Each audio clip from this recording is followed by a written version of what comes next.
ప్రధానంగా చూసుకుంటే రైతుల పరిస్థితి ఎలా ఉందంటారు? రైతుల పరిస్థితి మరీ దారుణంగా ఉంది. ఎందుకంటే గిట్టుబాటు ధర లేదు. మొన్న వర్షాలు వచ్చి పంటలు బాగా దెబ్బతినిపోయినాయి. దానికి నష్టపరిహారం ఇవ్వాలి. ఎకరానికి 30,000 దాకా రైతులు ఖర్చు పెట్టారు. మరి 30,000 ఖర్చు పెట్టారంటే మళ్ళీ మొన్న కోతలకు 10,000 ఖర్చు పెట్టారు. 40,000 చిల్లర అయిపోయింది. మరి దానికి నష్టపరిహారం మరి ప్రభుత్వం ఆదుకుంటే కానీ రైతులు కొద్దిగా కోలుకుంటారు. చాలా ఇబ్బందుల్లో ఉన్నారు రైతులు. రైతులకు అండగా ఉంటామని చెప్పి రైతు భరోసా కేంద్రాలు ఏర్పాటు చేసామన్నారు. సంబంధించినంత వరకు రైతు భరోసా కేంద్రాల వల్ల ఏమైనా లాభం చేరుకుంది రైతులకి? మీ పిల్లలు ఇంటర్మీడియట్ మరియు ఎంసెట్ చదువుతూ సబ్జెక్ట్స్లో కన్ఫ్యూజ్ అవుతున్నారా? కాన్ఫిడెన్స్ లెవెల్ తక్కువగా ఉందా? రిపీటెడ్ మిస్టేక్స్ చేస్తున్నారా? అయితే మీకోసమే ఉంది Rise app. 1 lakh question bank, performance analysis, online classes by experts, ఇంకా మరెన్నో ఫీచర్స్ తో మీ ముందుకొచ్చింది Rise the perfect guide.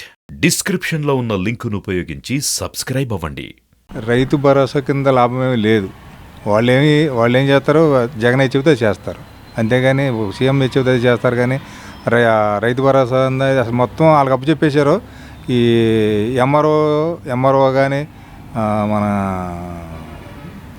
MRO కానీ మాకు అంటే ఈ పంచాయతీ సెక్రటరీలు ఉంటారు కదా, వాళ్ళకి సంబంధించింది ఏది ఇప్పుడు లేదు. వాళ్ళు లేకపోతే రైతు భరోసా వీళ్ళకేమీ ఏం తెలీదు.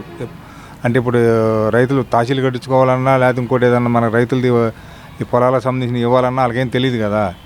అదే పంచాయతీ సెక్రటరీలు ఉండా లేదా ఈఆర్ఓలు ఉండా వాళ్ళకి తెలుస్తుంది. వాళ్ళకి తీసేసి వీళ్ళకి అప్పచెప్పేశారు. మొత్తం వీళ్ళకి అప్పచెప్పేశారంటే ఏంటంటే వీళ్ళు బయట మామూలుగా ఏళ్ళు ముద్దలు వేసుకుని ఏం వేసుకుని మొత్తం ఆస్తులు మొత్తం అసలు ఆ ల్యాండ్ ఓవర్లో పెట్టుకుందామని జనంలో అది ఒక టాక్ వచ్చింది. రేపు ఏదైనా రిజిస్ట్రేషన్లు అయినా కూడా పొలాలకు వెళ్ళాలన్నీ కూడా ఆయన హ్యాండ్ ఓవర్లో అంటున్నాడు కాబట్టి అన్నీ ఆయనే మామూలుగా తీసేసుకుని తర్వాత ఎక్కడో వేరే లోన్లు పెట్టుకొని తీసుకుంటారు కదా ప్రభుత్వం, అట్లా తీసుకుంటాడు అనేది జనాల్లో రైతులు టాక్ వచ్చింది.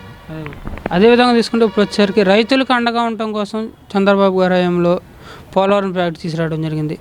సంబంధించినంత వరకు పోలవరం ప్రాజెక్టు చంద్రబాబు గారి హయాంలో 70% పైగా కంప్లీట్ అయిపోయింది. ఉన్న 30%లో 3% కూడా కంప్లీట్ చేయని పరిస్థితి జగన్ గారి హయాం వచ్చినాక. దీనికి సంబంధించినంత ఇద్దరు ఇరిగేషన్ మినిస్టర్లు పనిచేశారు. ఒకళ్ళొసారి అనిల్ కుమార్ యాదవ్ గారు, ఒకళ్ళొసారి కంబాటి రాంబాబు గారు. అసలు పోలవరం గురించి పట్టించుకోవట్లేదు. దాని మీద మీరు? పోలవరం గురించి చంద్రబాబు నాయుడు టైంలోనే 70% పూర్తయింది. అదే ఆయన మళ్ళీ ప్రభుత్వం వచ్చినట్టయితే పూర్తి అయిపోయేది. వీళ్ళు వచ్చిన తర్వాత ఇంతవరకు ఏమి కూడా చేయలేదు. అది అంతకుముందు కూడా రైతులు ఇబ్బంది పడుతుంటే పట్టిసీమ తీసుకొచ్చాడు చంద్రబాబు నాయుడు. అప్పుడు ఆ పట్టిసీమతో ఈ సంవత్సరం పంటలు పండి మాకు ఆ పట్టిసీమ వాటర్ లేకపోతే అప్పుడు పట్టిసీమ ఉట్టిసీమ అన్నారు. ఇది జగన్ గారు అన్నాయి, లేకపోతే అమ్మటి రాంబాబు అన్నాయి, లేకపోతే ఇంకొకళ్ళు అనిల్ యాదవ్ వాళ్ళు అన్నాయి, పట్టిసీమ ఉట్టిసీమ అన్నారు. ఇవాళ ఈ సంవత్సరం పట్టిసీమ లేకపోతే పంటలు లేవు. పట్టిసీమ వచ్చిన తర్వాతే ఆ పంటలు అయినా మాకు దక్కినాయి, లేకపోతే అది కూడా ఉండేది కాదు. అది పోలవరం చంద్రబాబు నాయుడు కట్టిందే కానీ ఇంతవరకు కూడా ఇంత పని కూడా చేయలేదు. అది కూడా మొన్న ఏదో క్రాకులు ఇస్తే పైన కేంద్రం కూడా ఏదో పిలిచి మాట్లాడింది.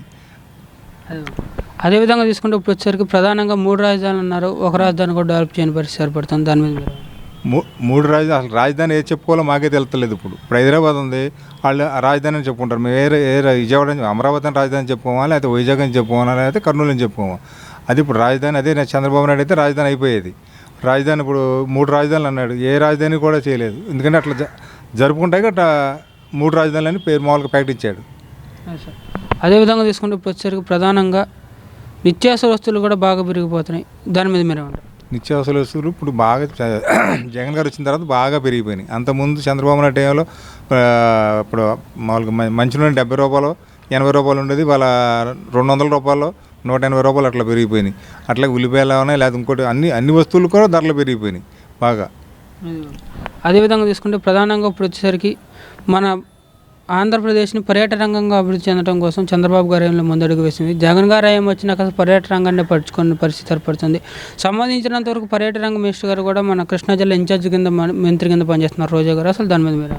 ఇప్పుడు పర్యాటక చంద్రబాబు నాయుడు గారు ఎన్నో ప్రకటించారు. ఇప్పుడు ఆయన మళ్ళీ ముఖ్యమంత్రి అయితే ఎన్ని అయిపోయాయి. ఆయన ప్రకటించిన అన్నీ కూడా వెనక్కి వెళ్ళిపోయినాయి. ఏది ఒక్కటి కూడా చేయలేదు. ఏదో ఊరిని చెబుతామే కానీ చేటల్లో వాళ్ళకి ఏం చూపించలేదు. ప్రధానంగా చూసుకుంటే ఇప్పుడు వచ్చేసరికి నియోజకవర్గంలో సమస్యలు ఏమంటారు? ప్రధానంగా నియోజకవర్గంలో ఇప్పుడు మాకు మొత్తం అన్ని రోడ్లు పోయినాయి. ఏ రోడ్డు కూడా సరిలేదు. ఏదో ఇప్పుడు బ్రిడ్జి అన్నారు, ఏటిమోక ఎదురుమండి బ్రిడ్జి అన్నారు, బ్రిడ్జి కట్టలేదు. రోడ్లు అన్నీ గోతులే. మొత్తం ఈ కోడూరు అవనగడ్డ రోడ్డు అసలు తప్పకపోయింది. దానికి సీఎం వచ్చే ప్రకటించాడు, అది ఏ లేదు. మొత్తం అన్ని రోడ్లు గోతులే, ఎక్కడ పడ్డా గోతులే.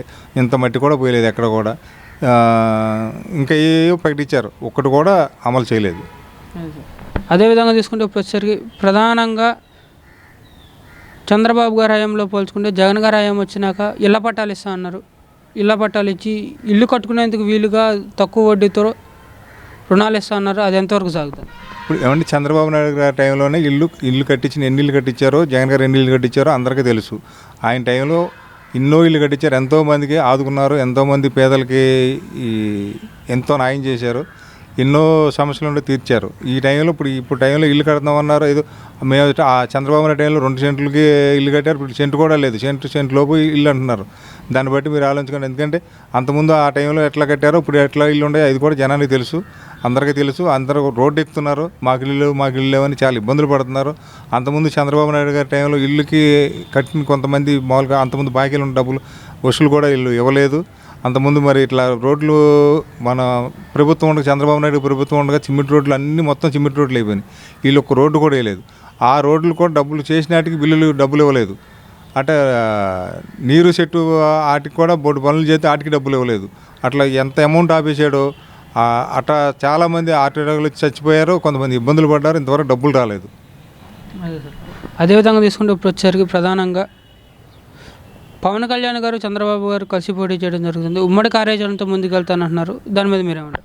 ఉమ్మడి కార్యాచరణతో ముందుకెళ్తే అంతా బాగుంటుంది. ఈ జగన్ గారు ఓడిపోతాం ఖాయం, జనసేన తెలుగుదేశం ప్రభుత్వం ఏర్పడతాం ఖాయం, 2024 ప్రభుత్వం ఏర్పాటు చేస్తారు, అందరికీ న్యాయం జరుగుద్ది, అందరూ కూడా సంతోషంగా ఉంటారు. అదేవిధంగా చూసుకుంటే ఇప్పుడు అంగన్వాడీ వాళ్ళు కూడా సమ్మె చేయడం జరుగుతుంది, మున్సిపల్ కార్మికులు సమ్మె చేయడం జరుగుతుంది, దాని మీద మీరేమంటారు? అంగన్వాడీ వాళ్ళు సమ్మె చేస్తాం తప్పేం కాదు. వాళ్ళు పాపం చాలా కష్టపడుతున్నారు. పిల్లలకి పాపం ముడ్లు కడగనాయి, మూతులు కడగనాయి, లేకపోతే ఇప్పుడు తల్లిదండ్రుల తర్వాత వాళ్ళు తల్లిదండ్రులాగా చూసుకుంటున్నారు, చాలా త్యాగం చేస్తున్నారు. వాళ్ళకి న్యాయంగా ఇప్పుడు వాళ్ళు అడిగిన దానికి తప్పలేదు. 26,000 అంత అడిగారు, 26,000 ఇవ్వచ్చు.